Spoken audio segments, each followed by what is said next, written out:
Pengawas pemilihan umum, mengabdi untuk negara dan berjiwa Pancasila. Assalamualaikum warahmatullahi wabarakatuh. Waalaikumsalam warahmatullahi wabarakatuh. Terima kasih atas kesempatannya, Pak Alim ya. Ini sempat tertunda beberapa saat tadi ya, karena ada kendala teknis ini ya. Jadi sejak tadi saya connect enggak bisa-bisa. Dan sebelumnya saya juga minta maaf kepada penyelenggara, termasuk juga kepada peserta, karena saya tidak bisa datang langsung ya, tidak bisa bertatap muka secara langsung, hanya melalui Zoom atau daring ini. Dan ini semoga tidak mengurangi mengurangi keilmuan kita, sharing-sharing kita nanti berkaitan dengan materi yang diberikan oleh panitia, yaitu tentang sejarah perkembangan pemilu di Indonesia.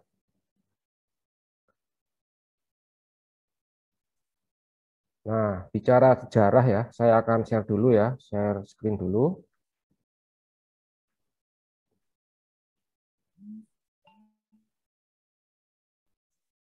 Ini sudah kelihatan di layar ya.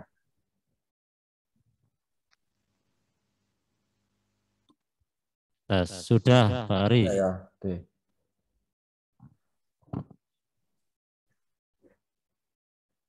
Jadi saya nanti akan menyampaikan materi berkaitan dengan sejarah perkembangan pemilu di Indonesia ya. Jadi ini sejarah kepemiluannya ya. Nanti soal sejarah kebawasluannya atau sejarah tentang pengawas pemilu ya, nanti ada materi atau dari pemateri yang lain ya. Nanti pemateri sendiri. Jadi mungkin sebelumnya saya akan kenalan dulu aja ya nih Pak Alim ya, kenalan dulu lupa ya. Kenalan dulu. Nama saya Hari Murti, saya Komisioner Bawaslu Kabupaten Pasuruan. Saya dimintai tolong sama Pak Alim dan teman-teman Malang untuk menjadi salah satu materi dalam kelas pengawasan pemilu yang diselenggarakan oleh Bawaslu Kota Malang. Acara ini saya kira acara yang terbosan ya, sampai beberapa hari tidak ada terjadwal, ada SKS-nya juga. Dan kalau di tempat kami di Pasuruan itu hanya sekali sampai 2 hari saja ya. Kalau di tempat kami namanya Bawaslu Mengajar ya.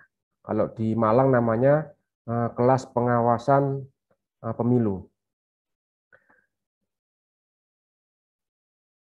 Profil singkat saya aja ya, saya sampaikan, saya belum bikin CV-nya. Jadi saya Leren Bondowoso, 26 Oktober 78, rumah saya di Keraton, Pasuruan. Pengalaman kepemiluan saya sejak 2004 atau 2003 saya menjadi KPU Kabupaten Pasuruan ya, 2003 sampai 2009, dan 2009 sampai 2014 di KPU, kemudian itu 2 periode pertama ya. Kemudian lanjut ke 2018 sampai sekarang saya menjadi salah satu pimpinan dari Bawaslu Kabupaten Pasuruan. Kalau kuliah saya satu di Pasuruan sendiri ya, di STIM Yadika, prodinya Teknik Informatika, dan S2 saya di UB ya, di Malang ya. Satu kampus dengan Pak Alim itu ya, satu fakultas ya. Baik, saya masuk ke materi sejarah perkembangan pemilu di Indonesia ya. Jadi nanti ini yang saya sampaikan belum tentu bisa menjangkau keseluruhan peristiwa ya pemilu mulai pemilu pertama sampai pemilu yang terakhir. Tapi setidaknya nanti saya akan menyampaikan beberapa poin penting yang berkaitan dengan perjalanan sejarah pemilu di Indonesia. Mulai pemilu pertama 55 sampai pemilu 2019. Pembicaraan sejarah itu sebenarnya tidak menarik ya bagi kaum muda, bagi kalangan mahasiswa, kalangan milenial itu. Karena sejarah itu adalah masa lalu gitu ya. Kan sejarah itu masa lalu. Kalau teman-teman milenial atau teman-teman mahasiswa itu senangnya bicara tentang masa sekarang dan masa depan. Nah, tapi kita sejenak hari ini kita membicarakan tentang masa lalu dulu, yaitu sejarah.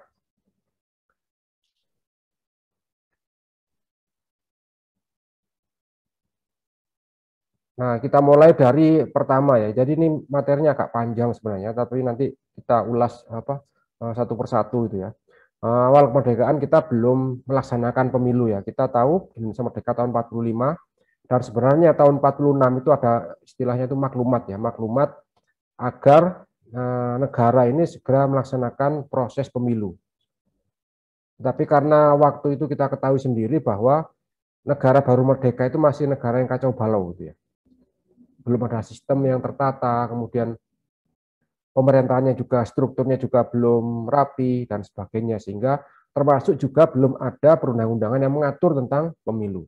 Yang ada saat itu tahun 46 itu hanya maklumat ya, maklumat agar memerintahkan atau ada keinginan untuk menyelenggarakan pemilu dalam waktu dekat. Tapi waktu itu tidak, karena negara bergejolak, ya, negara belum stabil, baik stabil dalam bidang politik, stabil dalam bidang ekonomi, bahkan ideologi, ya, masih belum stabil. Dan saat itu bangsa Indonesia itu masih fokus mempertahankan kemerdekaannya. Karena di sebagian wilayah Indonesia itu kan Belanda masih ada di Indonesia ya saat itu ya, tahun 45 kan belum pergi seluruhnya, mereka masih ada yang di Indonesia. Jadi kita bangsa Indonesia waktu itu di awal kemerdekaan itu masih belum bisa melaksanakan pemilu. Kemudian di fase berikutnya kita 10 tahun setelah Indonesia merdeka itu kemudian ada pemilu pertama, pemilu tahun 55. Di pemilu tahun 55 itu kita melaksanakan pemilu 2 kali ya. Jadi yang pertama itu memilih anggota DPR ya. Di tanggal 29 September, kalau saya lihat referensinya itu tanggal 29 September tahun 55 itu memilih anggota DPR. Kemudian di bulan Desember tahun 55 itu memilih anggota konstituante. Anggota konstituante itu adalah anggota yang dibentuk untuk merumuskan konstitusi ya, konstitusi bangsa Indonesia. Kemudian di tahun 55 itu meskipun pada akhirnya anggota Badan Konstituante ini dibubarkan oleh Presiden Soekarno karena dianggap dia tidak bisa merumuskan undang-undang dasar. Ya. Kemudian saat itu pemilihnya itu di awal kemerdekaan kita ya 43 juta. Kalau sekarang ini kan penduduk Indonesia itu sudah di atas 180-an juta ya pemilihnya ya. Benar partisipasi pemilih cukup tinggi ya, 88%. Nanti materi setelah acara nanti saya share ke panitia ya, saya share. Kemudian syarat pemilih saat itu ya 18 tahun ke atas. Kalau sekarang ini kan 17 tahun ke atas. Dan yang berbeda lagi adalah tahun 55 itu tentara dan Polri itu punya hak pilih ya. Punya hak pilih. Berbeda dengan pemilu berikutnya. Nah, kemudian ternyata tahun 55 itu saya juga baca jurnal ya.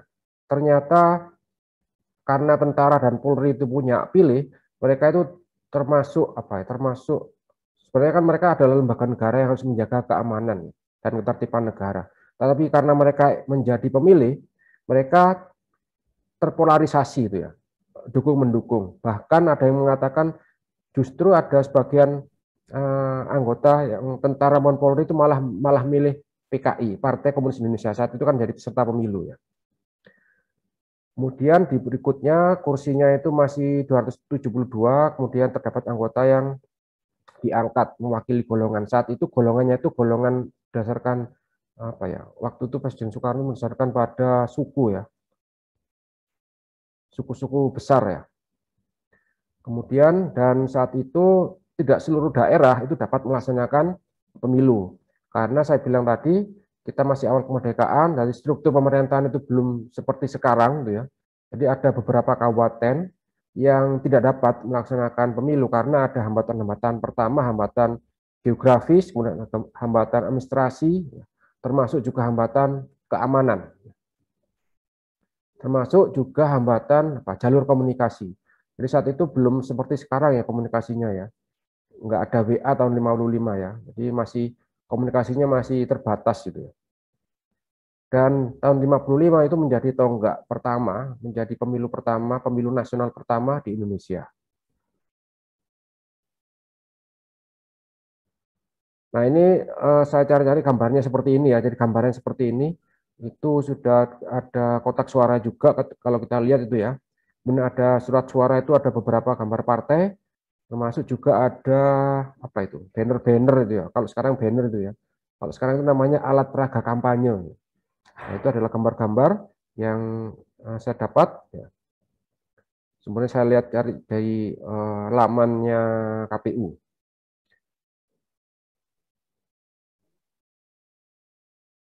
Kemudian berikutnya, nah hasil pemilu tahun 55 itu terkelompok ya. Kalau kita boleh kelompokkan itu kan menjadi menjadi 3 ideologi besar ya, yaitu kelompok nasionalis, kemudian kelompok Islam dan kelompok komunis.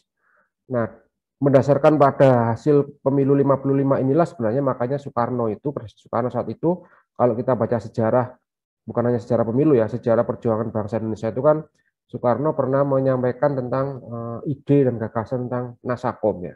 Nasakom itu adalah nasionalis, agama, dan komunis, menyatukan 3 ideologi besar. Jadi cita-cita besar Soekarno itu dia punya keinginan 3 ideologi besar di bangsa Indonesia saat itu yang terwakili melalui pemilu itu menyatu.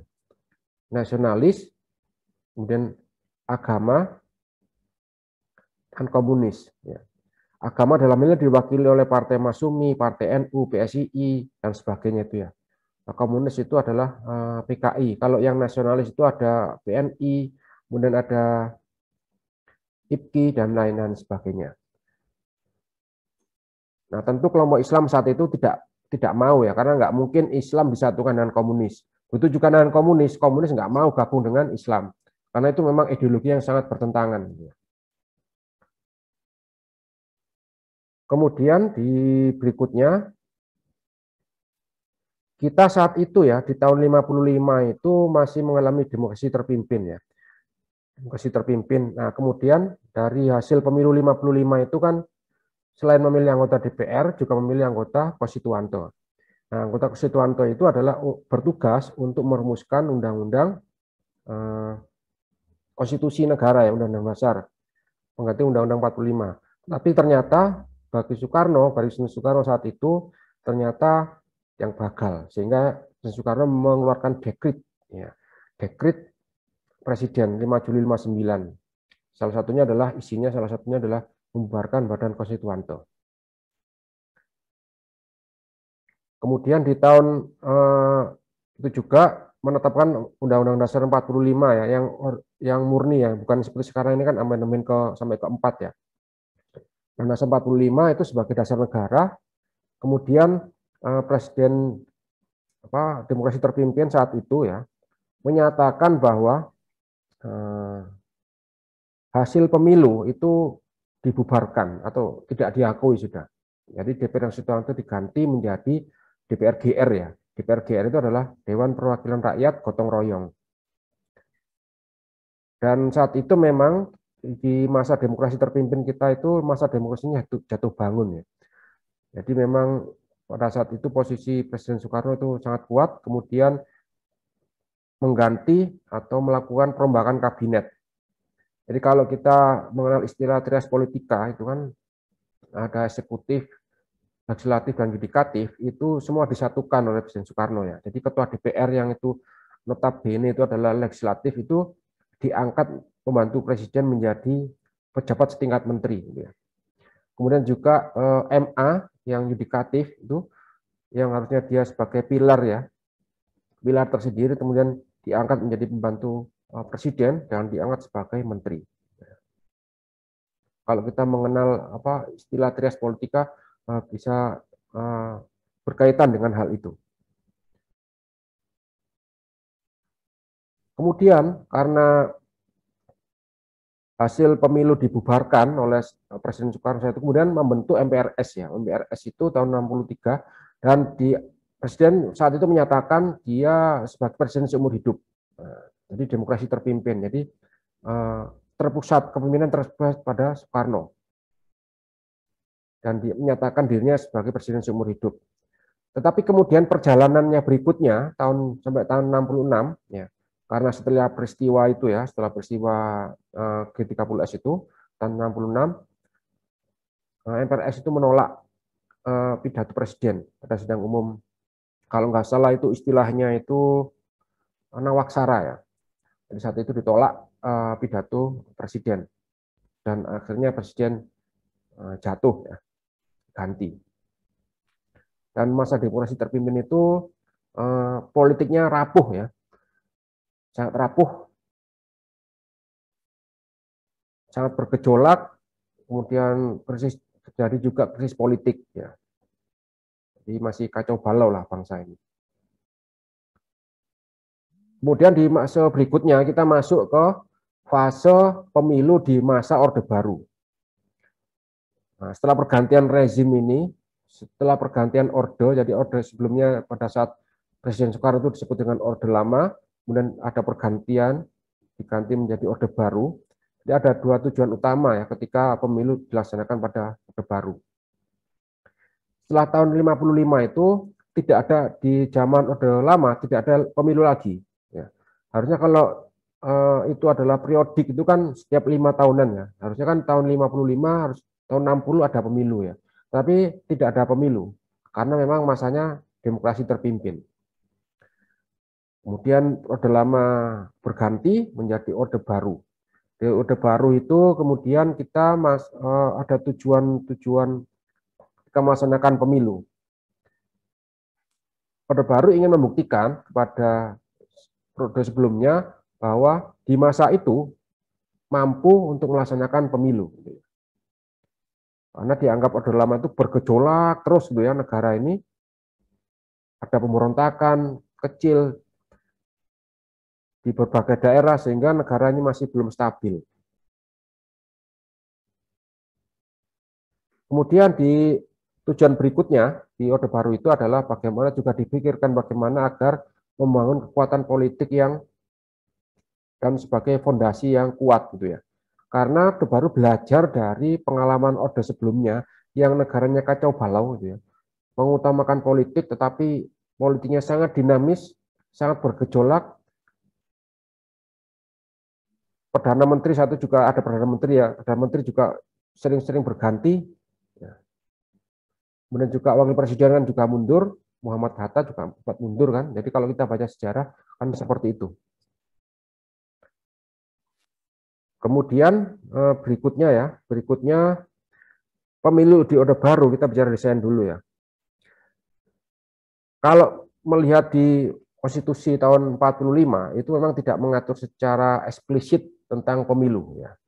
Tidak diatur secara eksplisit tentang pemilu.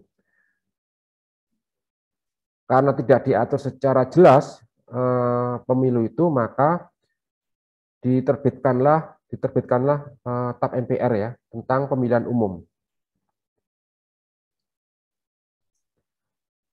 Nah, di dalamnya diatur berkaitan dengan asas pemilu, kemudian juga luber. Jadi istilah luber itu sudah lama sejak masa Orde Baru yang pemilu yang pertama ya.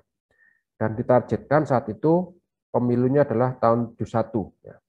Jadi ya, tahun 66 perlu waktu beberapa saat untuk menyiapkan, kalau sekarang bahasanya menyiapkan tahapan lah. Menyiapkan tahapan sampai pada selamat-selamatnya dapat melaksanakan pemilu pada tahun 71. Nah, ini rangkumannya ya, rangkuman pemilu ketika zaman Orde Baru ya. Tahun 71 itu tanggal 5 Juli ya, 5 Juli 71 diikuti oleh 10 partai politik. Nah, dari 10 partai politik ini kemudian saat itu Presiden Soeharto itu berpandangan bahwa 10 partai politik ini terlalu banyak. Terlalu banyak dan dianggap itu bangsa ini akhirnya terlalu bergejolak dalam politik. Karena Orde Baru belajar dari Orde sebelumnya yang di Orde Lama itu kan mengutamakan politik dan mengabaikan ekonomi ya. Jadi karena pengutamaan politik sehingga sangat dinamis gitu ya. Dan akhirnya itu dikoreksi oleh Orde Baru. Koreksinya dengan apa? Koreksinya dia punya pandangan bahwa partai politik itu jangan terlalu banyak. Partai politik itu cukup 3. akhirnya diistilahkan dengan fusi. Fusi itu gabungan. Kalau istilah keren sekarang adalah di merger itu ya, merger. Jadi digabungkan jadi satu. Jadi ada beberapa partai politik yang seideologi itu dijadikan satu. Yang ideologinya nasionalis itu dijadikan PDI ya, Partai Demokrasi Indonesia. Kemudian yang ideologi Islam itu dijadikan satu menjadi P3 ya. Dan peserta pemilu yang lain adalah golongan karya. Jadi itu mulai tahun pemilu 77, kemudian 82, 82, 87 sampai 97 itu diikuti oleh 3 peserta pemilu. Jadi memang dibatasi oleh periode zaman Orde Baru itu. Jadi hanya ada 3 partai politik peserta pemilu.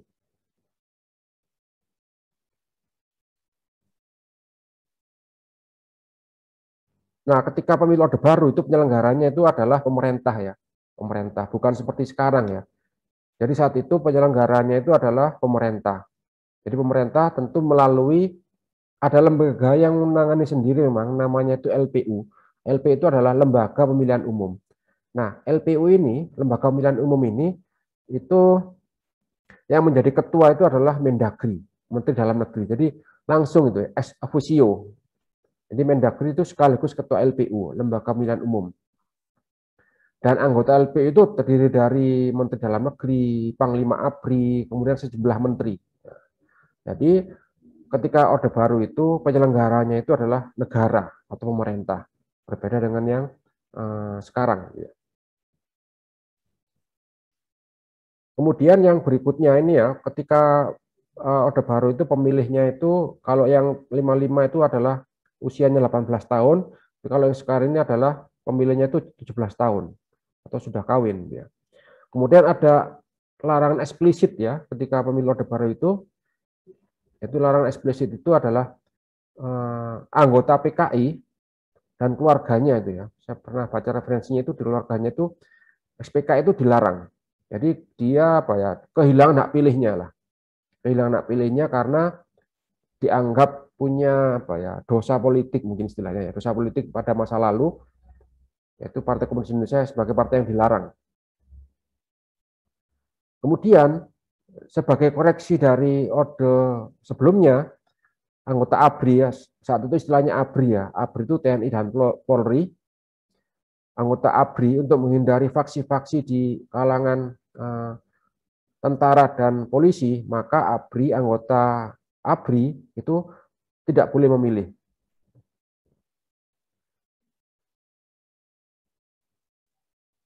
Kemudian kita masuk ke ini hasil secara umum ya, hasil secara umum kesimpulan Orde Baru mulai tahun 71 sampai 97.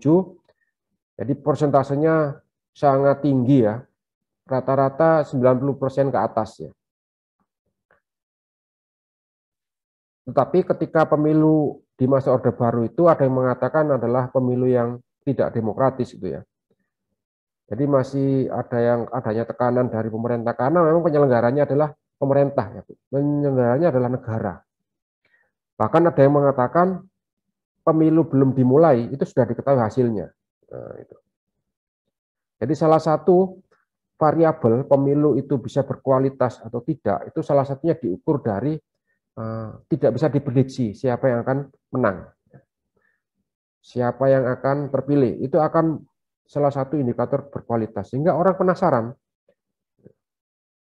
Kalau pemilu di masa Orde Baru itu kan sudah jelas siapa yang akan menang, siapa yang akan unggul, sudah kelihatan. Ini di atas rata-rata di atas 90% ya. Kalau sekarang itu kan rata-ratanya itu adalah 70-an% ya. Naik turunnya di situ ya, 70-an%.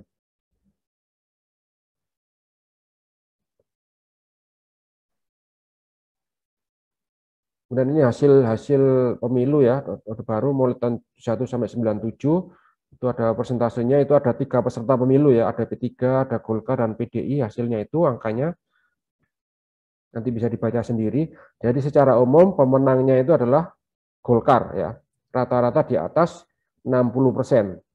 Nah, itu saya bilang tadi, pemilu belum dimulai sudah diketahui siapa yang menang. Itu di zaman pemilu Orde Baru. Kalau di Orde Reformasi itu kan berbeda ya, atau di zaman mulai tahun 99 sampai sekarang itu kan paradigma pemilunya sudah berbeda.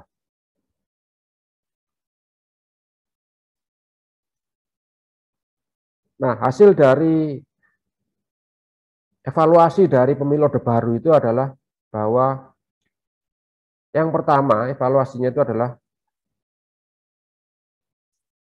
penyelenggara pemilu tidak netral. Penyelenggara pemilu tidak netral. Karena apa? Karena yang menyelenggarakan itu adalah pemerintah atau melalui Mendagri ya, dengan jalur struktur pemerintahannya, mulai dari Mendagri sampai kepada tingkat struktur pemerintahan paling bawah. Jadi penyelenggaranya itu adalah struktur pemerintahan.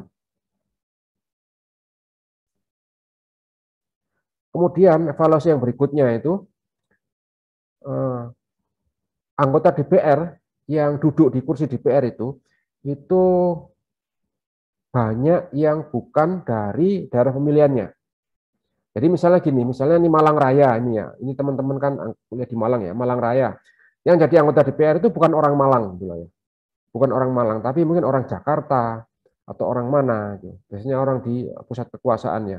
Yang itu ditugaskan menjadi anggota DPR berangkat dari dapil Malang Raya misalnya.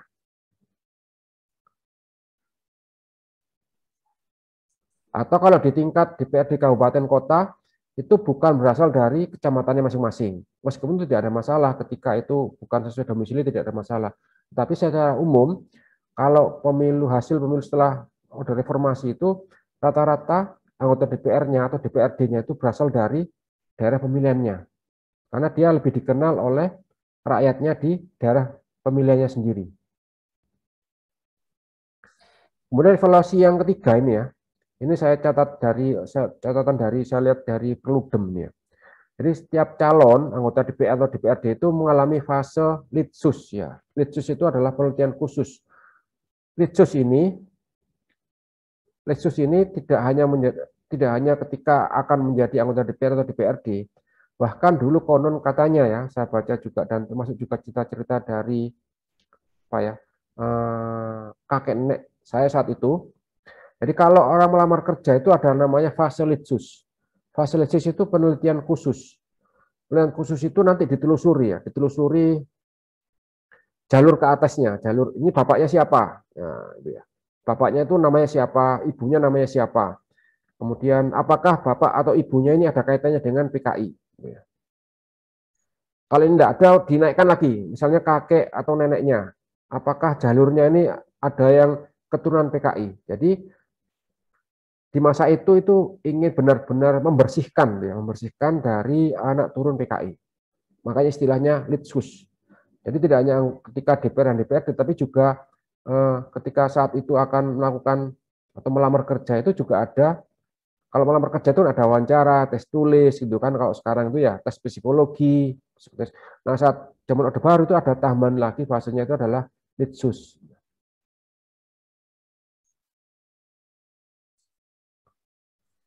Kemudian yang berikutnya itu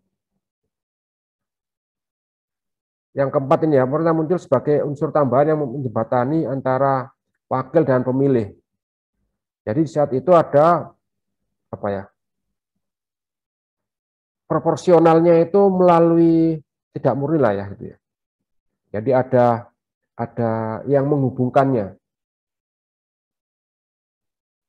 Padahal proporsional itu kan atau keterwakilan rakyat itu kan melalui partai politik ya. Melalui partai politik.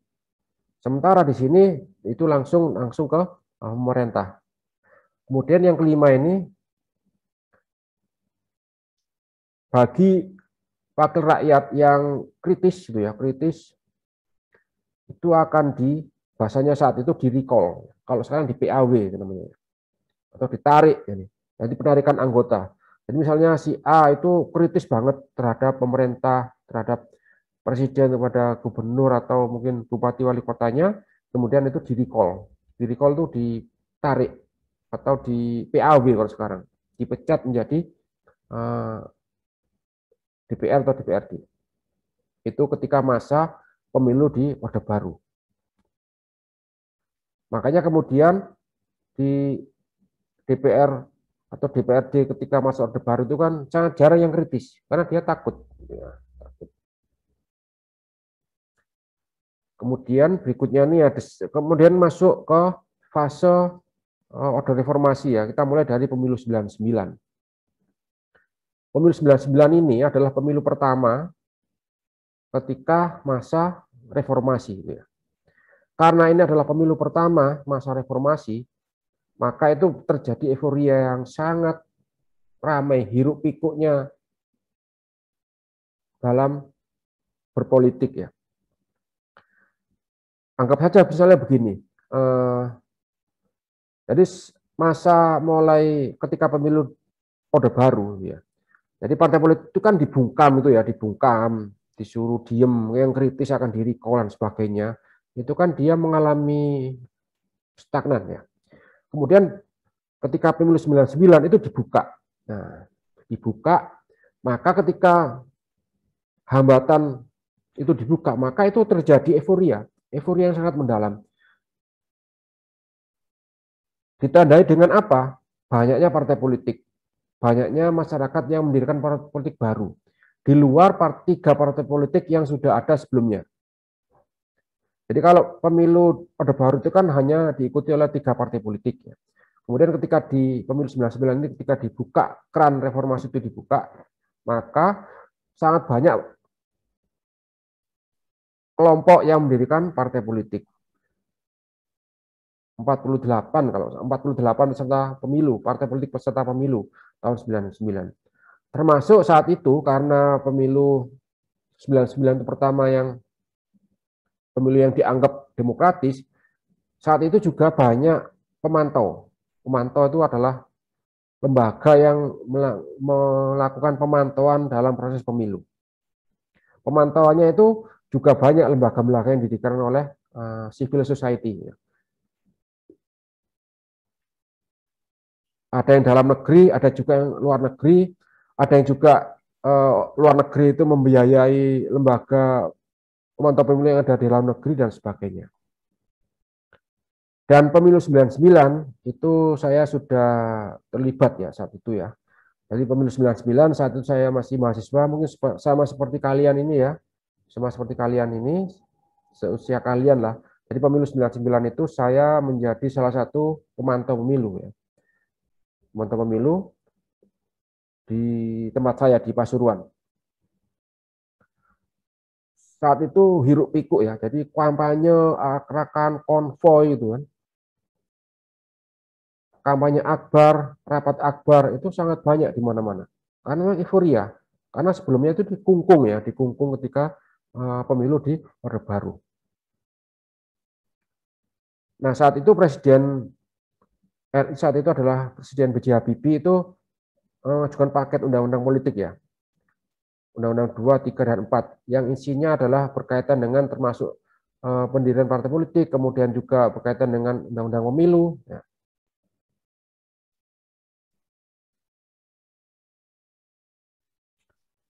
Kemudian berikutnya kita bicara desainnya dulu, desain tentang pemilu 99. Saat itu pemilu 99 itu dianggap masa pemerintahan transisi ya, transisi dari Orde Lama ke Orde Baru. Nah, karena saat itu tahun 98 kalau kita mengikuti sejarah bangsa Indonesia Mei tahun 98 Presiden Soeharto itu kan menyatakan mundur. Nah, ketika menyatakan mundur, maka yang menjadi presiden itu adalah wakilnya, yaitu adalah B.J. Habibie. Nah, ketika B.J. Habibie itu merasa termasuk bagian dari Orde Baru, bagian dari orde yang sebelumnya, gitu ya, maka dia ingin menyiapkan masa depan bangsa ini agar mengalami fase yang lebih baik, yang lebih demokratis dengan menyelenggarakan pemilu. Karena kalau pemerintahannya Pak Habibie itu kan masih pemerintahan yang sebelumnya ya. Nah, beliau punya pandangan agar ini dianggap bersih dari masa lalu dan sebagainya, maka harus dipilih melalui pemilu. Karena saat itu DPR-nya yang terpilih itu kan hasil dari pemilu 97. Jadi 97 ada pemilu, kemudian 98 itu Presiden Soeharto menyatakan mundur. Nah, kemudian tahun 98 itu kan berarti anggota DPR-nya, pemerintahannya itu kan masih sisa dari Orde Baru. Agar ini dimulai lagi perjalanan bangsa ini, Pak B.J. Habibie mengatakan itu, maka itu harus dipilih melalui pemilu. Maka beliau menyelenggarakan, membentuk kelembagaan untuk menyelenggarakan pemilu tahun 99. Pemilu 99 itu dianggap pemilu yang demokratis juga setelah pemilu tahun 55. Jadi kalau pemilu tahun 55 gitu ya, dan pemilu baru itu istilahnya ada luber ya, langsung umur bebas rahasia. Tapi sejak pemilu 99 itu ditambahi lagi yaitu jujur dan adil ya. Jujur itu kan apa adanya, adil itu melakukan semuanya secara setara. Karena sebelum itu kan tidak setara. Kemudian yang berikutnya itu hari pemungutan suaranya, hari coblosannya itu adalah hari yang libur atau hari yang diliburkan. Sehingga para pekerja, kalau sekarang ASN ya, atau saat itu namanya PNS itu tidak dalam melaksanakan hak pilihnya tidak berada dalam tekanan. Nah, dulu katanya TPS itu ya, TPS itu di kantor-kantor pemerintah juga dan pada hari kerja. Nah, saat itu langsung dihitung, itu ketahuan misalnya ada berapa surat suara yang tidak memilih partai tertentu, partai penguasa lah ya saat itu. Itu ketahuan misalnya nih, wah ada lima surat suara yang tidak dicoblos partai ini. Nah, ini 5 ini siapa ini? Pasti menjadi pergunjingan di antara para PNS saat itu ya. Ini pasti dicari, 5 ini siapa? Ini berarti dianggap tidak loyal. Dianggap ini punya pandangan politik yang berbeda. Dicari-cari, akhirnya itu kan timbul fitnah dan sebagainya. Kemudian yang desain yang berikutnya itu ya, bahwa partai politik itu tidak hanya ada 2 dan 1 golongan, tetapi dibuka kesempatan ya kelompok masyarakat untuk mendirikan partai politik, tentu dengan peraturan perundang-undangan yang sudah disiapkan. Ya, ada syarat-syaratnya. Dan yang terakhir adalah bahwa pemilu itu, kalau di Orde Baru itu penyelenggara pemilunya itu adalah negara ya, atau melalui Mendagri saat itu, yang ex officio menjadi ketua LPU atau Lembaga Pemilihan Umum. Nah, kemudian dimulai pemilu 99, penyelenggara pemilu itu adalah harus lembaga tersendiri. Ya. Lembaga tersendiri yang bebas, yang mandiri, bukan dari pemerintah. Ya. Tetapi saat itu, karena masih masa transisi, itu percampuran atau mix antara partai politik dan pemerintah. Jadi saat itu penyelenggara pemilunya itu adalah ada unsur pemerintah, ada unsur partai politik. Karena ada 2 unsur yang berbeda ini, tentu LPU-nya itu juga, dan setiap partai politik itu punya wakil ya. Setiap partai politik itu mengirimkan wakil yang menjadi penyelenggaranya. Karena penyelenggara sekaligus pemainnya, partai politik itu kan anggap saja pemain ya. Kemudian penyelenggaranya itu anggap saja lah wasit ya. Kalau pemain dan penyelenggara itu dalam ring yang sama, tentu tidak demokratis. Saat itu saya masih ingat ya, saya masih seusia kalian pemilu 99 itu. Jadi LPU-nya itu rame ya, dinamis banget tadi perdebatan. Setiap ambil kebijakan itu rame, ditafsirkan secara politis. Ini kebijakan ini menguntungkan partai yang mana nih? Ini jangan-jangan kebijakan ini menguntungkan pemerintah, atau kebijakan ini menguntungkan partai tertentu, dan sebagainya. Jadi tidak bekerja untuk menyiapkan pemilu ini dengan baik, tetapi mereka di dalamnya itu terjadi dinamika yang sangat besar, karena mereka adalah penyelenggara sekaligus peserta, atau pemain sekaligus wasit. Meskipun saat itu sudah ada badan pengawasnya sudah ada ya. Kalau bicara sejarah badan pengawas nanti itu ada materi tersendiri, tetapi secara umum pengawas pemilu itu sejarahnya dimulai pemilu tahun 82. Namanya saat itu adalah Panwaslak ya. Panitia pengawas pelaksana pemilu.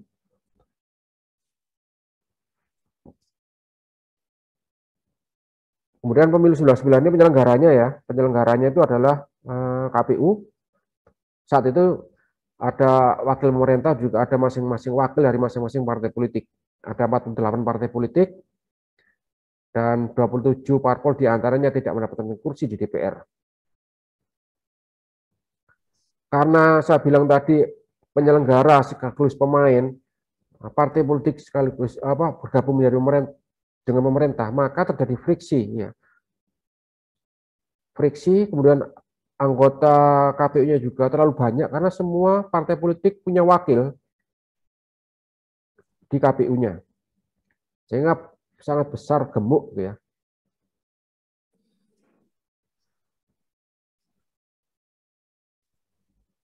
Kemudian pemilihnya saat itu sebenarnya pemilihnya itu paradigmanya itu pemilih sel-sel aktif ya. Sel-sel aktif. Jadi saat itu membuat kebijakan bahwa pemilih yang ingin menjadi penduduk yang ingin menjadi pemilu 99 maka dia mendaftar, aktif mendaftar pada penyelenggara. Tetapi pada prakteknya itu tetap saja pada akhirnya penyelenggara yang mendaftar yang melakukan pendaftaran kepada calon pemilih.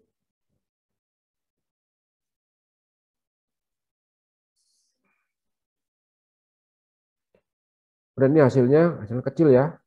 Pemenangnya saat itu adalah PDI Perjuangan pemilu 99. Kemudian nomor 2-nya Golkar dan seterusnya ya. Kemudian berikutnya kita masuk pemilu 2004. Kita bicara desain dulu. Secara umum pemilu 2004 ini adalah perbaikan dari pemilu sebelumnya. Saya sambil minum kopi ya. Kalau kalian ada kopinya di depannya silakan minum, enggak apa-apa ya. Kalau nggak ada minta Pak Alim kopinya. Kita lanjutkan ya.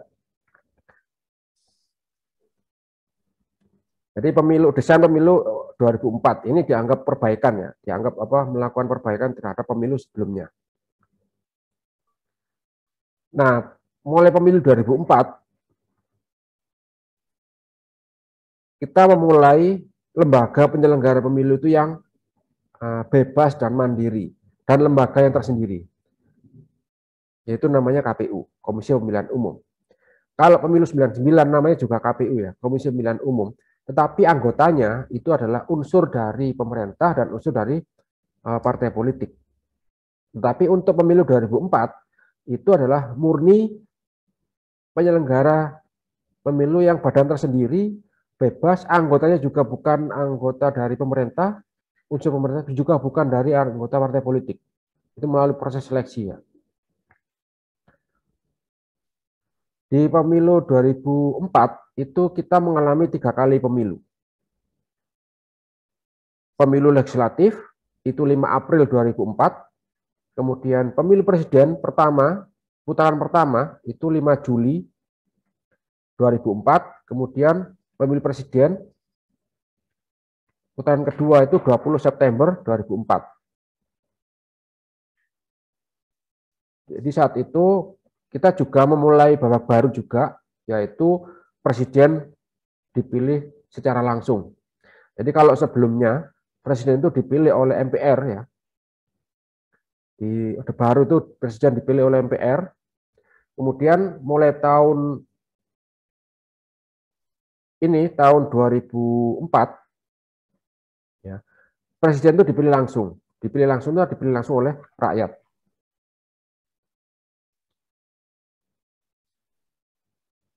Saat itu yang terpilih adalah SBY-JK ya.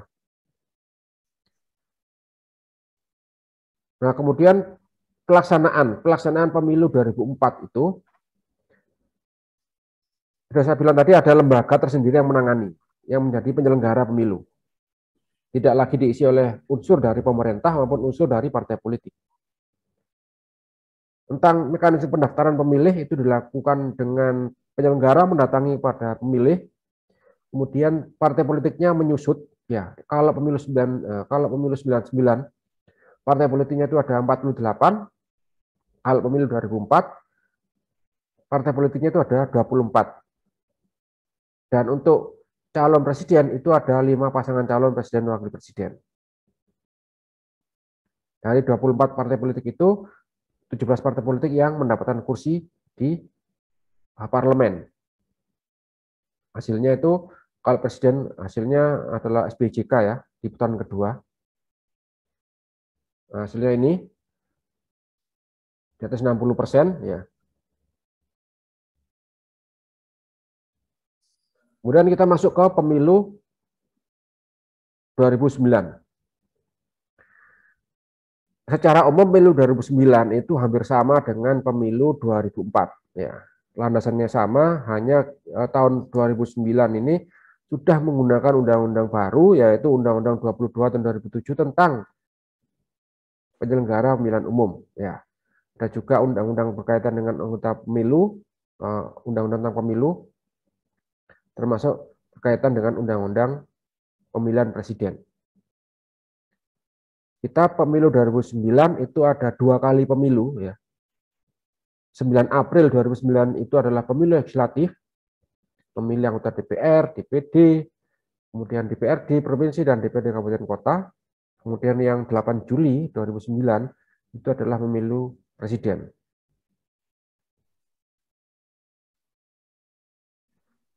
Ini kalau pesertanya itu ada kursi ya, kursi dari DPR itu adalah 560 ya. Kemudian kursi dari DPD itu adalah 132. DPD ini adalah Dewan Perwakilan Rakyat ya. Jadi kalau DPR itu adalah representasi dari rakyat ya, DPR itu adalah representasi dari rakyat, Dewan Perwakilan Rakyat. Kalau DPD ini adalah representasi dari wilayah. Jadi kita ada 2 representasi ya, atau 2 kamar lah ya. Satu kamar sebagai representasi rakyat, saya sebagai rakyat ya, menyuarakan misalnya melalui DPR. Yang satunya, kamar satunya itu adalah kamar DPD, Dewan Perwakilan Daerah. Dewan Perwakilan Daerah ini adalah representasi dari daerah. Dari daerah di sini adalah dari setiap provinsi. Dari setiap provinsi itu punya wakil 4, entah provinsinya kecil atau besar. Sama, semuanya dipukul rata 4 anggota DPD yang terpilih. Jadi secara keseluruhan menjadi anggotanya DPD adalah 132. Nah, DPR dan DPD ini nanti menjadi anggota MPR.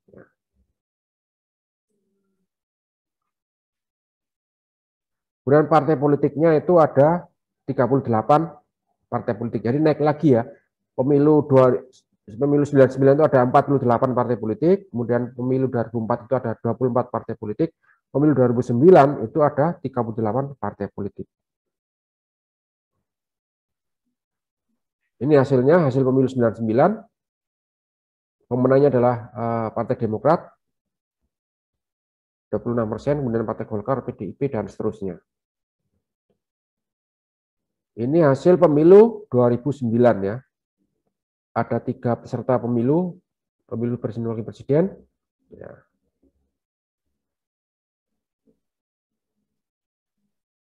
Yang pemenangnya adalah SBY Budiono waktu itu ya, yaitu 60%. Kemudian kita masuk fase pemilu 2014. Nanti kalau ada yang ditanyakan dicatat dulu ya, nanti di bagian akhir nanti saya berikan kesempatan untuk kita diskusi ya, atau sharing. Fase berikutnya adalah pemilu 2014 ya.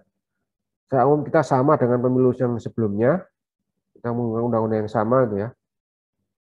Tetapi yang berbeda adalah, salah satu yang berbeda adalah bahwa mulai pemilu tahun 2014 itu ada namanya Badan Pengawas Pemilihan Umum yang permanen gitu ya, hingga provinsi. Jadi kalau pemilu 2009 itu yang pengawas pemilu permanen itu di tingkat RI ya, Bawaslu RI. Kemudian 2014 ini pengawas pemilunya dipermanenkan itu di tingkat provinsi. Ya. Dipermanenkan itu artinya bukan sementara, bukan ad hoc ya. Kalau ad hoc atau sementara itu kan pemilunya selesai, lembaganya bubar. Kalau ini enggak, permanen. Jadi tetap meskipun pemilu sudah berakhir, itu tetap ada, lembaga penyelenggaranya tetap ada. Nah ini dipermanenkan hingga tingkat provinsi. Jadi Bawaslu provinsi itu ada sejak tahun pemilu 2014. Termasuk ini DKPP, ada DKPP, mungkin di materi lain sudah dijelaskan, DKPP itu adalah Dewan Kehormatan Penyelenggara Pemilu. Dewan Kehormatan Penyelenggara Pemilu itu adalah menjadi organ tersendiri. Jadi penyelenggara pemilu itu kan ada 3 ya. KPU, Komisi Pemilihan Umum sebagai lembaga teknis, kemudian Bawaslu sebagai lembaga pengawas pemilunya, dan DKPP itu adalah Dewan Kehormatan Penyelenggara Pemilu. Ini adalah lembaga yang mengawasi integritas para pimpinan KPU dan Bawaslu atau penyelenggara pemilu. Di tahun 2014 kita menyelenggarakan pemilu 2 kali ya, 9 April 2014 dan itu pemilu legislatif, dan 9 Juli 2014 itu adalah pemilu presiden. Di masa ini saya di sebelah ya, di anggota KPU Kabupaten Pasuruan. Kemudian penyelenggaraannya ya. Jadi saat itu peserta pemilu tahun 2014 itu ada 10 partai politik ya. Kemudian mulai ada partai lokal ya, partai lokal di Aceh. Partai lokal Aceh, jadi Aceh itu dia memang punya undang-undang khusus ya. Undang-undang khusus itu diantaranya adalah bahwa rakyat Aceh itu boleh mendirikan partai politik lokal yang hanya ada di Aceh ya. Kemudian setelah menetapkan 10 partai ternyata ada pengajuan ya, gugatan sengketa, dan akhirnya masuk lagi ya, yaitu PBB dan PKP ya, menjadi 12. Jadi pesertanya saat itu kalau ditambah dengan partai lokal itu menjadi 15 partai politik. Ini hasilnya pemenangnya adalah PDIP ya, dengan 19%, sekian. Dan yang keduanya Partai Golkar 16%, sekian, dan seterusnya.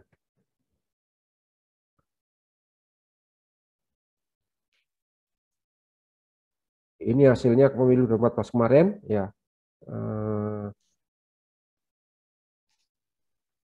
Yang terpilih ini hasilnya di atas 50%, 53% sekian. Jokowi JK ya. Kemudian nah, berikutnya kita masuk ke pemilu 2019 ya, pemilu yang akhir ya. Jadi pemilu ini kita ada yang berbeda dengan pemilu yang sebelumnya.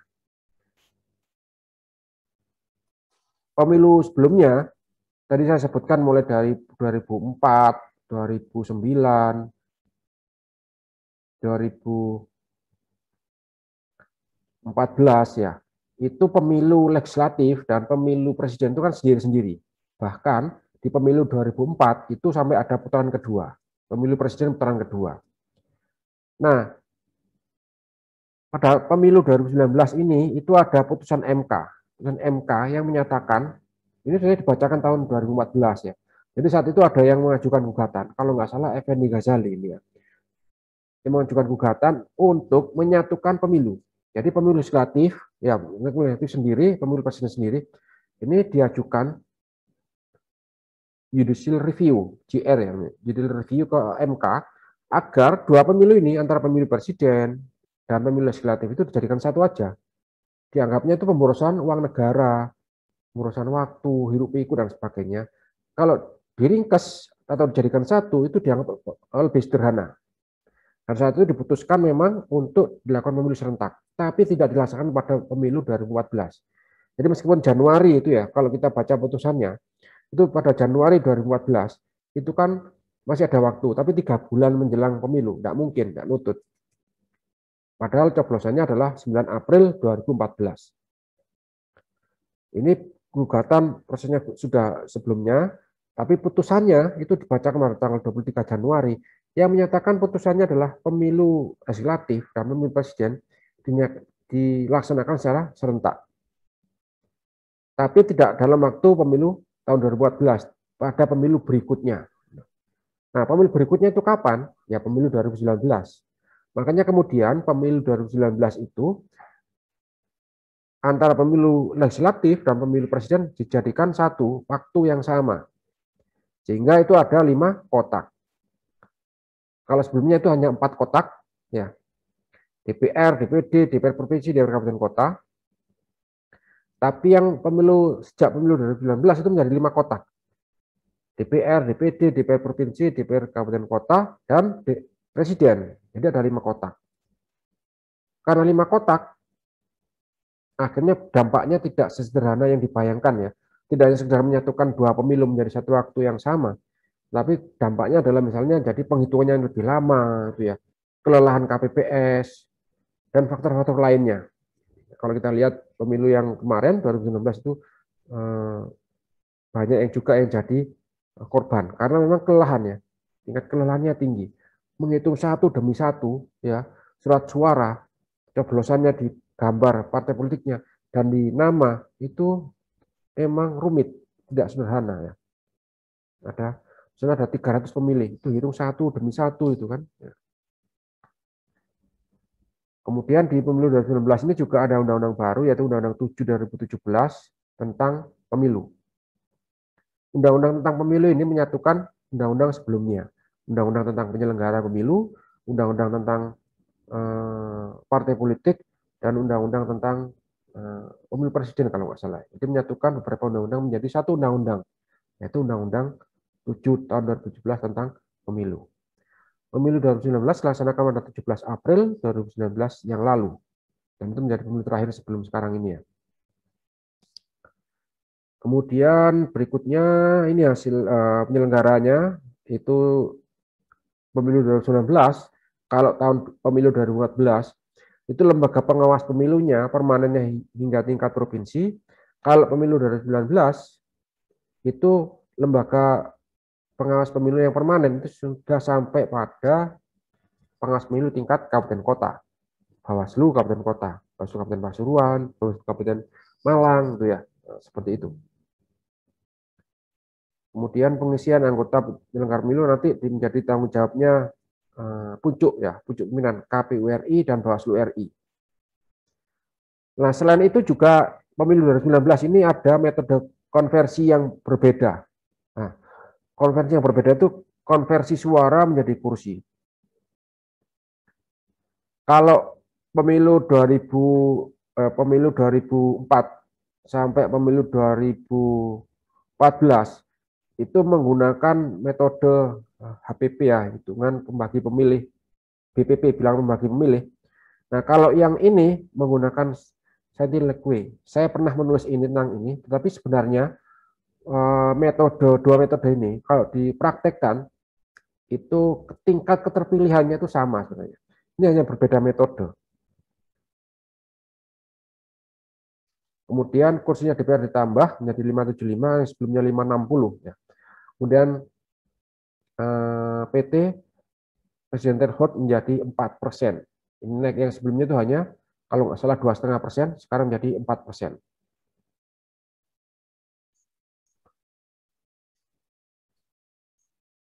Ini hasil pemilu 2019, pemenangnya adalah PDIP, 22% sekian, kemudian nomor 2-nya Golkar, 14% sekian. Ya.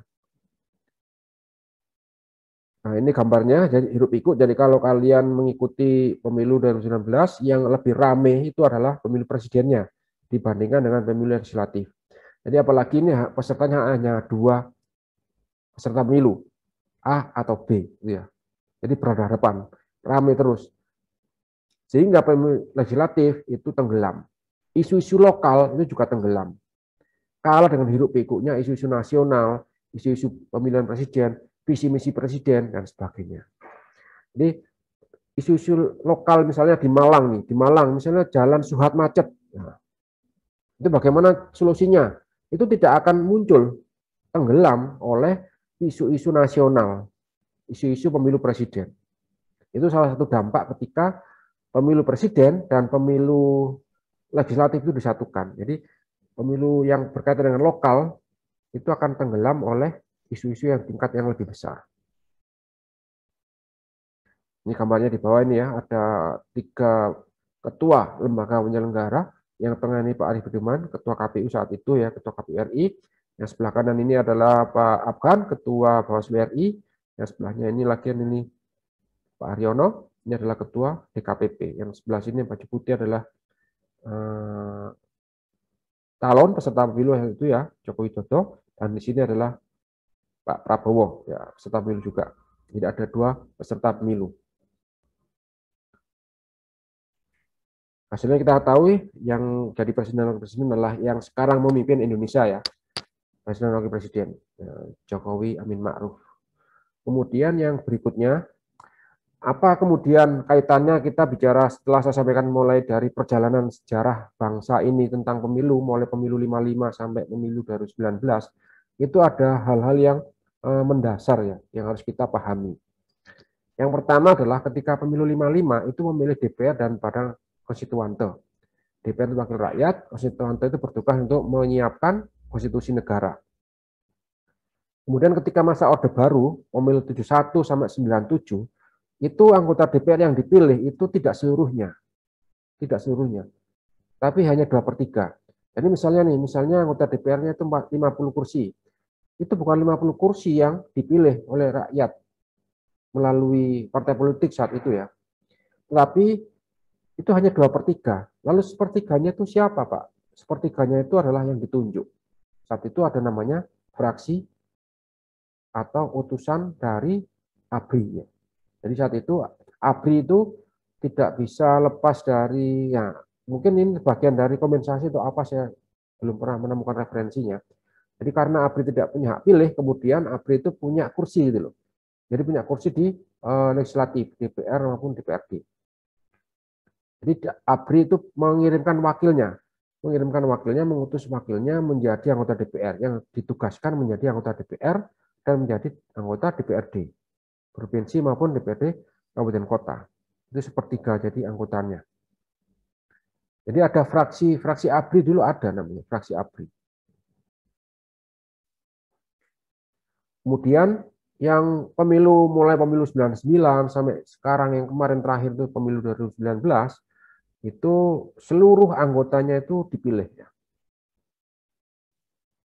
Bahkan coblos nama ya. Kalau yang sebelumnya itu kan yang kita memilih hanya partai politik Orde Baru itu. Tapi kalau mulai tahun ketika pasca Orde Reformasi ini kita memilih nama partai politik dan nama calon. Jadi seluruh anggota DPR dan DPRD itu dipilih. Kemudian sejak pemilu 2004 sampai pemilu yang terakhir kemarin 2019 kita ketambahan dari pemilu presiden. Jadi kalau pemilu 99 itu kita hanya memilih 4 kotak, DPR, DPR, kemudian DPR provinsi dan DPR kabupaten kota. Kemudian mulai dari pemilu 2004 sampai pemilu 2019 itu ada DPR, DPD, DPR provinsi, DPR kabupaten kota.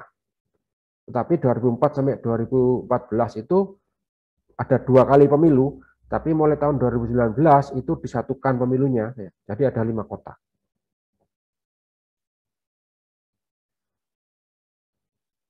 Oke, saya kira itu materi kita hari ini. Nggak tahu, ini terlalu panjang atau mungkin membosankan. Nanti supaya tidak diskusi, kita sebaiknya mungkin ada tanya jawab dengan peserta supaya kita lebih diskusi.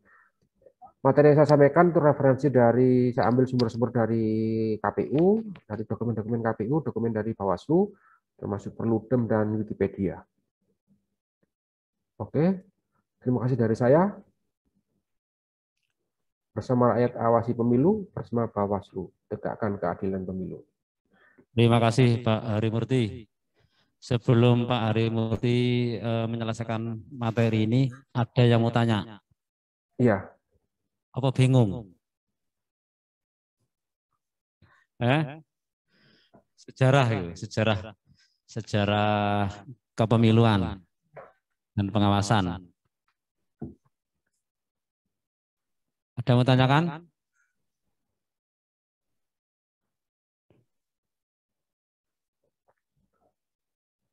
Apa dicukupkan?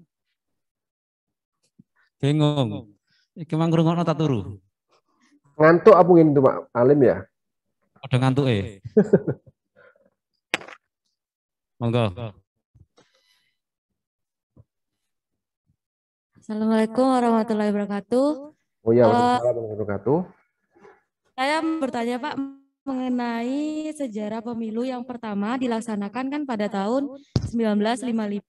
Nah, apakah pada tahun tersebut, pada pertama kita pelaksanaan pemilu, itu ada organisasi seperti, organisasi maksudnya seperti Bawaslu yang mengawasi pengawasan pemilu pada tahun tersebut. Sekian Pak, terima kasih. 71.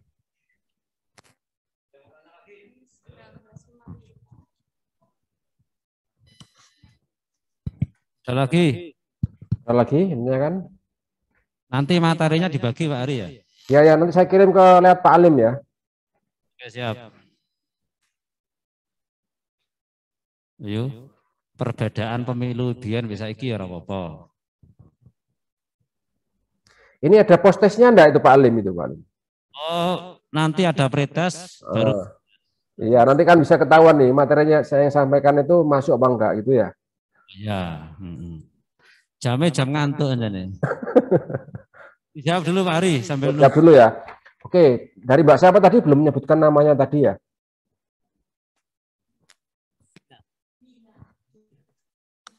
bingung. Oke, Mbak tadi itu aja ya. Apa tahun pemilu pertama tahun 55 itu apa sudah ada Bawaslu? Belum Mbak ya, belum ada. Jadi belum ada. Di tahun 55 itu sebagai pemilu pertama itu bangsa ini masih berumur 10 tahun ya. Jadi struktur kelembagaan, baik itu lembaga pemerintah pun itu belum lengkap ya.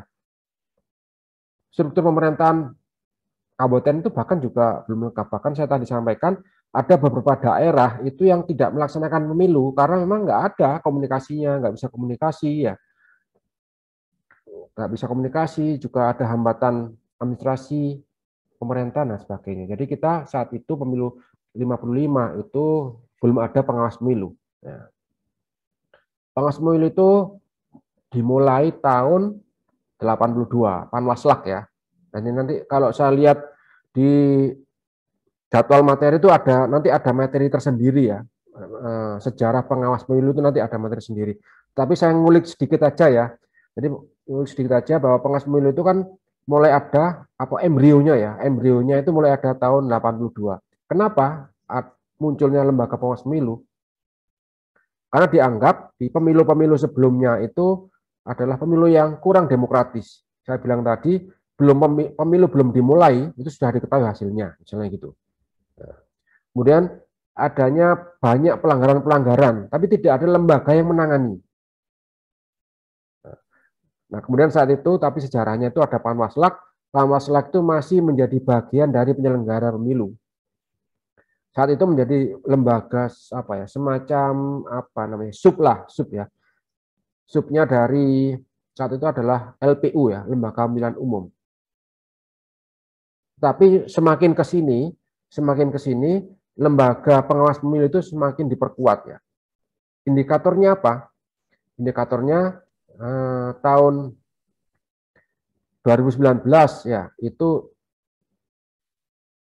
lembaga pengawas pemilu itu dipermanenkan mulai tingkat kabupaten kota. Tarik yang sebelumnya pemilu 2014 itu permanennya tingkat provinsi. Tingkat Bawaslu provinsi. Kemudian yang sebelumnya itu adalah Bawaslu RI. Kalau di pemilu sebelumnya lagi, pemilu 99 itu namanya masih Panwaslu. Ya, Panwaslu di tingkat pusat sampai tingkat daerah itu adalah badan ad hoc sementara. Jadi beberapa bulan sebelum pelaksanaan pemilu dibentuk lembaga itu, kemudian bertugas untuk mengawasi pemilu, dan pemilu selesai, maka lembaga itu juga selesai.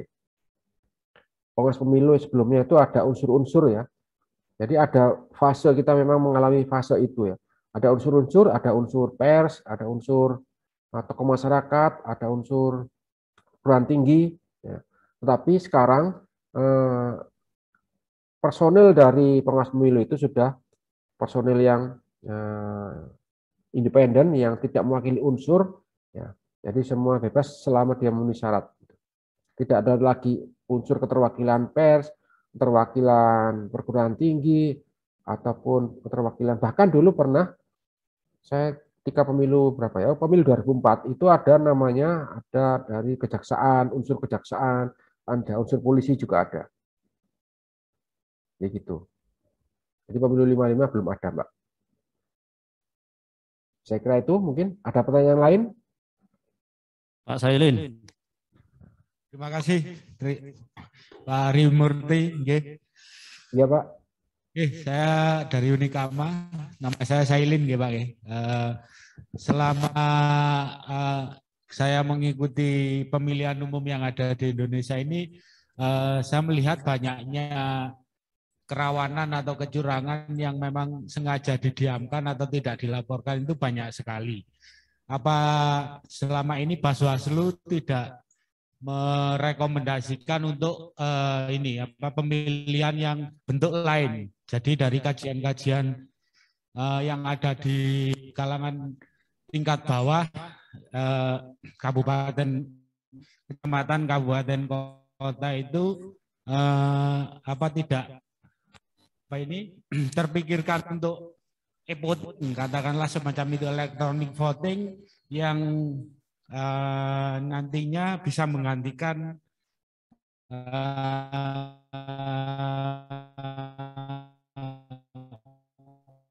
memang saya melihat nantinya memang beberapa aspek akan tergantikan, akan terperbarui, termasuk mungkin Bawaslu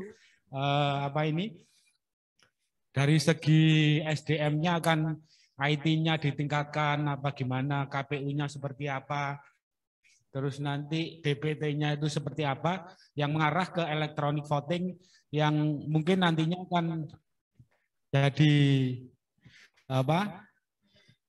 pilot project untuk mungkin di dunia satu-satunya negara yang menjalankan pemilunya dengan electronic voting. Saya kira seperti itu Pak Harimurti. Mungkin ini hanya sekedar mungkin gagasan dari kita, mungkin ya mewakili generasi-generasi milenial yang ada di sini ya. Mungkin itu bisa dijadikan macam kajian lah istilahnya gitu. Kenapa apabila terjadi kecurangan-kecurangan, kalau di elektronik kan terrekod semua. Jadi mungkin pengawasannya mungkin lebih gampang lah, atau lebih terpantau daripada yang sekarang ini terjadi. Saya kira seperti itu. Mungkin kita perlu informasi apa sudah ada kajian mengenai pemilihan atau voting ini yang menuju ke arah electronic voting kayak gitu. Terima kasih. Assalamualaikum warahmatullahi wabarakatuh. Assalamualaikum warahmatullahi wabarakatuh. Ya, langsung dijawab atau nunggu pertanyaan lain nih Pak Alim? Langsung jawab. Langsung ya. Oke, dengan Bapak siapa tadi ya, Bapak dosen dari Unikama ya, pertama tentang e-voting ya, e-voting. Kebetulan Pak saya S1 saya teknik informatika Pak, ya, jadi agak nyambung lah ya, saya mengerti tentang dunia teknologi informasi, bahwa saya dulu pernah menulis kalau nggak salah. Jadi memang e-vote itu banyak variabel Pak, banyak variabel yang mempengaruhi ya. Yang pertama itu adalah tentang SDM lah ya, SDM baik dari SDM penyelenggara sendiri maupun dari SDM dari peserta pemilu ataupun SDM dari pemilih Pak. Jadi penyelenggara peserta pemilu maupun pemilih. Nah, contoh sederhananya begini Pak, contoh sederhananya. Ini pengalaman ya, anggap saja pemilu yang terakhir kemarin, pemilu 2019.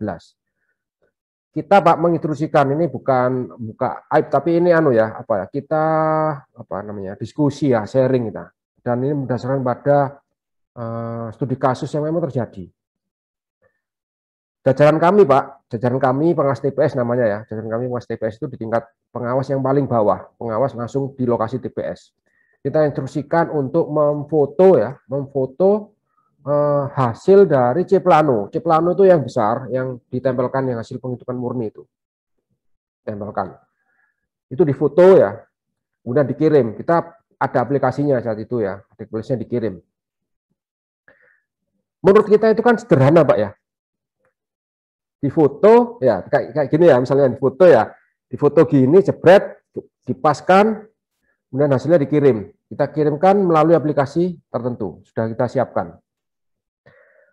Hasilnya apa Pak? Hasilnya itu ya memang SDM-nya kita macam-macam ya, mulai ada yang di pinggir pantai, di puncak gunung ya. Ternyata hasilnya itu ada fotonya yang ngeblur Pak. Jadi dia asal foto gitu aja, jadi kirim. Jadi angkanya kita nggak terbaca. Sampai saya zoom gini, iki piro sakjane sih, nggak kelihatan. Bahkan lokasinya itu kan ada di bagian atasnya itu kan ada ya. Lokasi misalnya nomor TPS 10, desa A, kecamatan B, kabupaten D ya, provinsi dan seterusnya. Itu nggak difoto Pak, nggak kelihatan. Jadi kita nggak tahu dokumen ini hasil dari TPS mana nih, nggak tahu. Kabur, kita harus telusuri pengirimnya dari mana sebagainya. Itu contoh yang sederhana ya, sederhana. Salah satu contoh sederhana kalau kita melihat dari SDM. Kemudian variabel yang lainnya adalah tentang infrastruktur, Pak. Indonesia ini tidak hanya di Malang, tidak hanya di Pasuruan. Kalau mungkin Pasuruan atau kalau Malang mungkin semua zona mungkin tercover ya dengan aplikasi internet. Kalau Pasuruan mungkin juga begitu, tapi ada beberapa titik yang belum.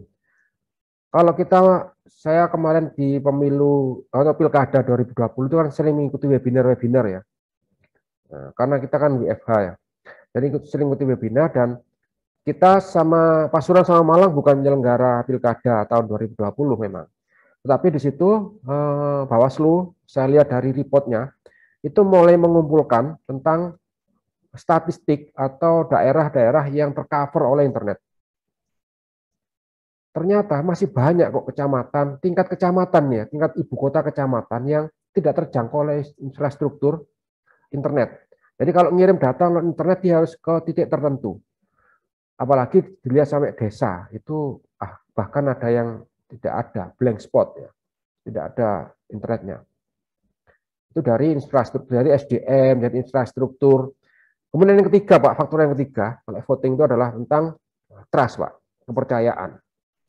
Jadi kalau kita harus tumbuhkan dulu nih kesadaran atas hasil yang dikeluarkan oleh electronic vote. Sama dengan kita ATM, misalnya nih saldo kita 1 juta, kita ambil 100, berarti ini saldonya kita percaya saldo isi ATM kita ini adalah 900. Kan itu kan, nah itu namanya kepercayaan sudah. Tapi kalau effort itu belum tentu juga Pak. Ojo-ojo ini, jangan-jangan suara saya ini dibelokkan ini. Nah, saya milih A tadi, jangan-jangan nanti sama komputernya itu dihack, dialihkan ke milih calon yang lain. Nah, jadi faktor kepercayaan di effort itu juga saya kira juga masih minim. Dan sebenarnya itu kan, dan effort ini kan bertahap Pak, tidak langsung dilakukan effort, apalagi dilakukan secara keseluruhan di seluruh negara. Kemarin tahun pilkada 2020 sebenarnya pihak KPU ya, pihak sebelah itu kan sudah mulai melakukan tahapan-tahapan itu dengan mengusulkan namanya Sirekap ya, Sistem Informasi Rekapitulasi Penghitungan Suara Pilkada. Tapi pada akhirnya itu Sirekap juga nggak dipakai gitu ya. Karena dianggap tadi variabelnya tadi saya bilang tadi, SDM, infrastruktur, dan tingkat kepercayaan. Jadi saya kira itu 3 variabel yang berkaitan dengan effort. Kemudian kita lihat juga negara-negara di dunia, Pak. Saya pernah baca referensi, jadi negara-negara di dunia, belahan dunia yang lain yang telah melaksanakan effort itu justru dia mulai tingkat kepercayaan publik terhadap hasil pemilunya itu juga menurun. Jadi juga ada yang menurun. Jadi dia akhirnya kembali ke manual. Kalau nggak salah saya pernah baca di India itu akhirnya mulai lagi manual. Mungkin saya kira itu. Dan kalau pertanyaannya, kalau dengan menggunakan e-voting kemudian kecurangannya itu lebih terkendali, mungkin sebagian tahapan iya, mungkin sebagian fase iya. Pemilu itu tidak hanya sekedar dicoblos saja, Pak. Tidak hanya sekedar tahapan memilih, tapi ada tahapan-tahapan yang lainnya. Jadi kalau kita bicara tahapan, itu mulai dari awal, mulai menetapkan jadwal, itu sudah masuk tahapan ya, sampai pada pelantikan presiden atau pelantikan DPR atau DPD. Hari pemungutan suara atau hari coblosan itu adalah salah satu tahapan. Ya. Kalau effort mungkin bisa mengurangi di situnya, meskipun ada 3 variabel tadi yang saya bilang. Tetapi keberadaan Bawaslu itu tetap diperlukan ya, tetap harus ada. Karena apa? Karena setiap tahapan itu punya potensi kerawanan dan potensi pelanggaran. Misalnya tahapan tentang pendaftaran peserta pemilu, itu ada potensinya pelanggarannya, ada potensi. Pendaftaran pemilih itu juga ada potensi pelanggaran. Pendaftaran partai politik, pendaftaran jalur perseorangan misalnya, itu juga punya potensi kecurangan. Jadi peran Bawaslu itu tidak hanya sekedar ngawasi pada saat hari H, tapi juga mengawasi setiap tahapan, mulai dari tahapan awal sampai pada tahapan akhirnya. Misalnya juga kampanye. Kampanye itu juga punya potensi banyak kerawanan, banyak potensi pelanggaran. Jadi saya kira gitu, Pak. Saya tadi belum tahu namanya ya, Pak dosen di Unikama itu ya. Jadi, Pak siapa, Pak? Sailin. Pak Sairin. Oh ya, Pak Sairin. Oke, cukup ya.